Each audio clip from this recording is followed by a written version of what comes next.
Hello दोस्तों, नमस्कार। तो आज की हमारी इस हेल्पफुल वीडियो में आप लोगों का बहुत स्वागत है। इस वीडियो के माध्यम से मैं आपको बताऊंगा कि जो आप इसमें मिक्सर देख रहे हैं, ये हमारा स्टेंजा का मिक्सर है। और एक चीज़ का आपको ध्यान रखना है, यदि आप स्टेंजा का मिक्सर का खरीदने का सोच रहे हो, तो इस चीज़ का ध्यान रखना कि ये हम कंपनी की जो ऑथोराइज्ड डीलर हैं उसी से लें, क्योंकि ये दिल्ली मेड बहुत आते हैं और दिल्ली मेड बहुत सारे बिक रहे हैं। तो इस चीज़ का सबसे पहले तो आपको यही ध्यान रखना है, नहीं तो आप स्टेंजा का मिक्सर खरीद के आ जाएँगे, वो आपको बेस्ट क्वालिटी नहीं मिलेगी, तब आप उसमें बाद में फिर पछताएँगे। तो इसलिए आपको ऑथोराइज़्ड डीलर से ही खरीदना है। और इस मिक्सर के बारे में मैं आपको बताता हूँ कि ये जो मिक्सर है स्टेंजा का 1603 मिक्सर है। और ये मिक्सर बहुत ही शानदार मिक्सर है, बहुत ही लाजवाब क्वालिटी ये मिक्सर हमारा देता है। और ये हमारे एक कम बजट में एक अच्छा मिक्सर आपको मिल जाता है, आपको ज़्यादा पैसे खर्च करने की भी इसमें ज़रूरत नहीं पड़ेगी।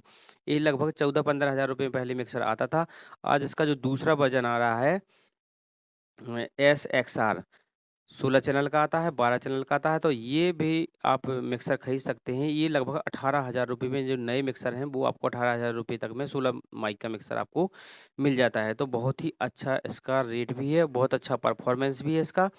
और आप एक काम चलाने का काम इससे कर सकते हैं, यानी बहुत अच्छा आपसे आपका इससे काम चल सकता है और आपको ज़्यादा पैसे खर्च करने की भी ज़रूरत नहीं पड़ेगी।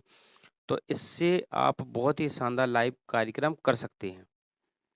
तो उसके लिए मैं आपको बताऊँगा, इसकी पूरी सेटिंग बताऊँगा। इसमें इको की सेटिंग है वो क्या आपको रखनी होगी, कहाँ से आपको मिक्सर से आउट जो लेना है, तो कहाँ से इसको आउट लेंगे, या आप टीएस जैक से लेंगे या एक्सएलआर जैक से लेंगे, तो कहाँ से आपको इसको आउट लेना है, कहाँ से इसका आपका बेस्ट रहेगा और कहाँ से इसकी आपकी बहुत लंबी दूर तक आवाज़ जाएगी और क्रिस्टल क्लियर साउंड आपको सुनाई देगा।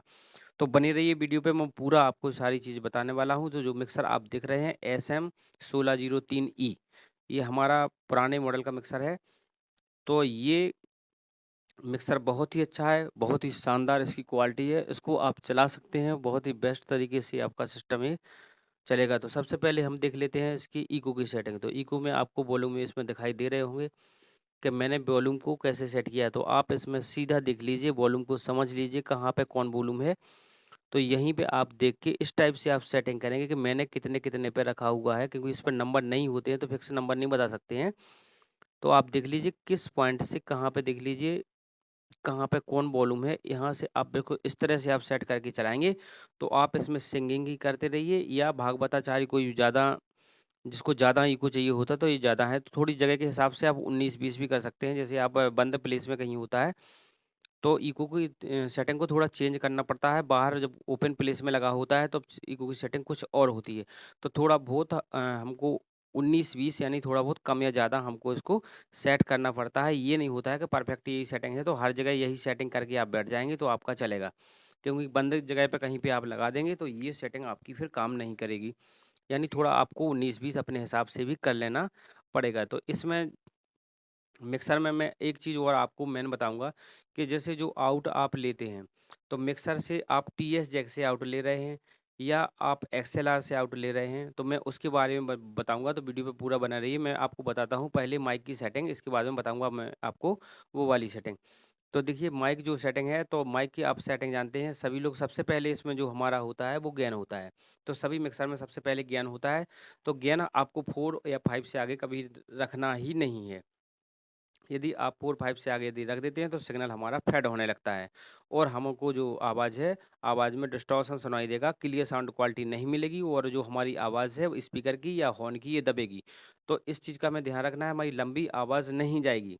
तो इन यदि आप 4 पे गेन रखते हैं तो बहुत ही बेस्ट रहता है। और फिर दिया है इसके बाद में इसका दिया होता है सबसे ऊपर बेस दिया होता है। यानी इसका लो दिया होता है, सबसे ऊपर इसमें लो होता है। सभी मिक्सरों का अलग-अलग होता है, किसी में सबसे पहले हाई दिया होता है, इसमें सबसे पहले लो दिया है। यानी मोटी आवाज़ आपकी यहाँ से होगी सबसे पहले वॉल्यूम से।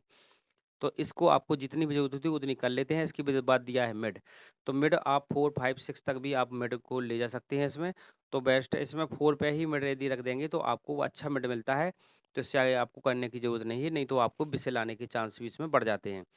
और जो हमारा हाई है, तो हाई को हम 5-6 पे रख सकते हैं, या हाई को कम करेंगे तो थोड़ा हम उसको मिड को बढ़ा देंगे। बाकी वॉल्यूम आप जानते हैं कि जो सारे वॉल्यूम दिए गए हैं, ये सभी का यूज़ आप लोग जानते हैं।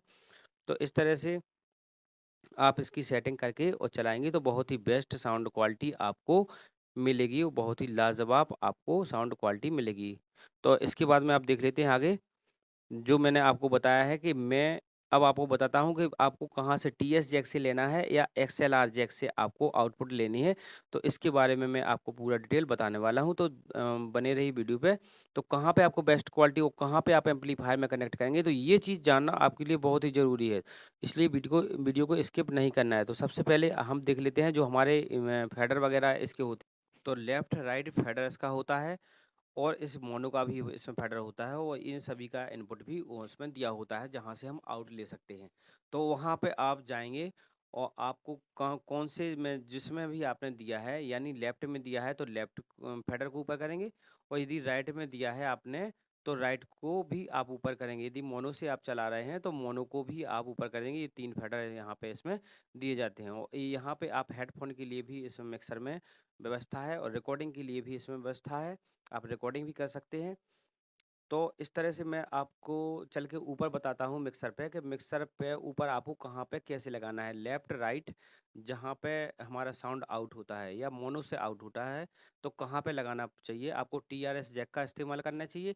तो आपको मिक्सर में आउट कहाँ देना होगा, और यदि आप एक्सएलआर जैक का यूज़ करते हैं तब आपको मिक्सर में कहाँ इनपुट करना होगा। तो मैं मिक्सर पे आपको पूरा ऊपर समझाता हूँ, तो इस चीज़ को ध्यान से देखिए, तभी आपको साउंड क्वालिटी बेहतरीन मिलेगी।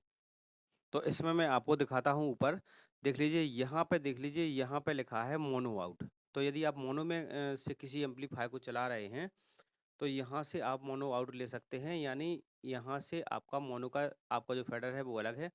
यदि आप सेपरेट चलाना चाहते हैं लेफ्ट राइट में तो सेपरेट में भी दे सकते हैं, और यहाँ पे जो ऊपर दिया गया है आपको यहाँ से दिख रहा होगा, जो हमारा जहाँ से एक्सएलआर हम इनपुट कर सकते हैं। तो यदि हम एक्सएलआर में इनपुट करते हैं तो हमको मिक्सर में फिर लाइन इन में देना पड़ेगा, मिक्सर में सॉरी एम्पलीफायर में लाइन इन में देना पड़ेगा। यदि हम मिक्सर से एक्सएलआर से आउट लेते हैं तो हमको लाइन इन में एम्पलीफायर में देना पड़ेगा।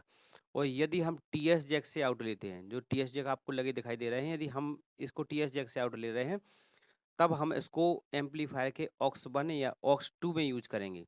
तो इससे आपका सिग्नल फेड नहीं होगा और आपका सिग्नल बहुत ही अच्छा आएगा और आपको परफॉर्मेंस मिलने के 90% चांस ज़्यादा अच्छा मिलेगा। यानी परफॉर्म आप लगाएंगे कहीं भी तो चलेगा, लेकिन इससे आपको बेस्ट परफॉर्मेंस ज़रूर मिलेगा। तो इस तरह से आप मिक्सर की सेटिंग रख के और इसका एक्सएलआर या इसका एलआर, यानी लेफ्ट राइट आप टीआरएस जैक का या एक्सएलआर जैक का यूज यहाँ से करके और हम चलाएंगे तो आपको एम्पलीफायर में कहाँ इनपुट देना है ये आपको अच्छे से समझ में आ गया होगा। तो इस तरह से आप चलाएंगे तो आपको कोई भी दिक्कत नहीं आएगी। इस चीज़ का भी आप ध्यान रखें कि जो हॉर्न वाला एम्पलीफायर होता है उसको सेपरेट अलग लगाएं और बॉक्स वाले को अलग लगाएं, ताकि आपकी जो हॉर्न की आवाज़ है वो भी क्लियर आए और बॉक्स की आवाज़ है वो भी हमारी क्लियर आए। इनको आपको एक ही एम्पलीफायर पे बॉक्स और स्पीकर को नहीं देना है, नहीं तो इससे हमारा यूनिट ड्राइवर वगैरह ज़्यादा कटते हैं और हमको परफॉर्मेंस भी अच्छा नहीं मिलता है, हमारी ओम मैचिंग भी नहीं हो पाती है अच्छे से और हमारा एम्पलीफायर का पावर ड्रॉप होता है।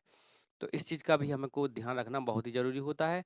तो इस तरह से यदि आप जैसे ही मैंने आपको सेटिंग बताई है, इस तरह से जो भाई हैं जो नहीं जानते हैं उन्होंने अभी इसको अच्छे से नहीं चलाना समझा है, तो आप इस एक बार इस सेटिंग को भी आप करके देखिए और आप ऐसा चला के देखिए, तो आपको बेस्ट परफॉर्मेंस मिलेगा। मिलते हैं नेक्स्ट वीडियो में, तब तक के लिए गुड बाय, थैंक यू।